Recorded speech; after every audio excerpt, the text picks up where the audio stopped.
얼마 전에 한 구독자분께서 이런 댓글을 달아주셨습니다. 요약하면 허리를 굽히는 복근 운동은 허리 디스크를 유발하니 절대 하지 말라는 말이 있던데 어떻게 생각하냐는 내용입니다.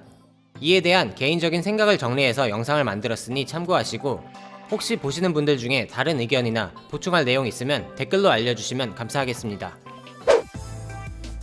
흔히 복근, 식스팩, 왕자 등으로 불리는 근육의 정확한 이름은 복직근입니다. 복직근은 골반의 앞쪽 치골에서 시작해서 흉골과 갈비뼈에 붙어 있습니다.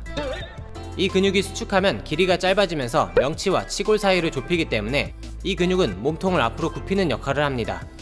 따라서 복직근의 근비대를 목적으로 운동을 한다면 몸통을 굽히는 동작, 예를 들어 크런치나 윗몸 일으키기 같은 운동을 주로 하면 됩니다. 하지만 복직근은 허리가 뒤로 과신전되는 걸 막는 역할도 합니다. 제가 항상 척추 중립을 강조했죠.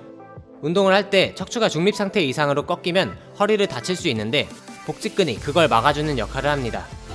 따라서 이 목적을 위해 운동을 한다면 허리가 펴지려는 것에 대항해서 자세를 유지하는 동작, 즉 플랭크나 레그레이즈 등을 하면 됩니다. 허리를 굽히는 운동이 허리 디스크에 안 좋다고 주장하는 사람들이 있습니다.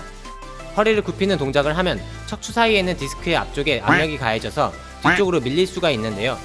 이런 동작이 반복되면 디스크의 뒤쪽이 찢어지면서 디스크 탈출증으로 이어질 수 있다고 합니다. 코어의 발달을 위해서는 척추 중립을 유지한 상태에서 버티는 운동, 예를 들면 데드버기나 버드독 같은 운동을 일반적으로 추천합니다.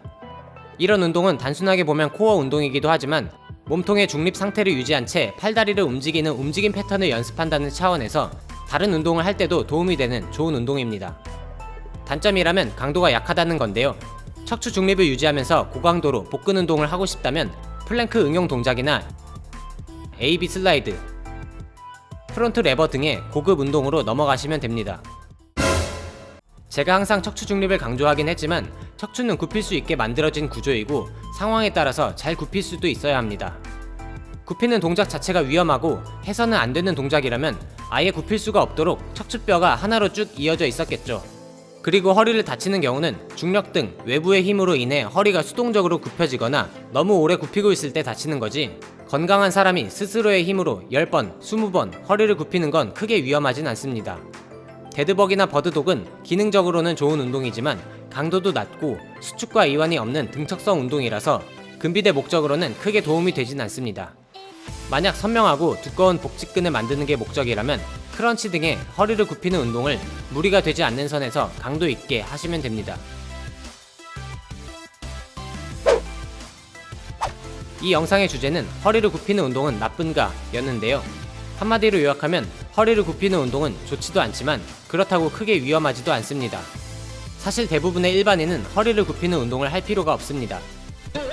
왜냐면 일반인들이 복근 운동을 하는 목적은 두 가지이기 때문인데요.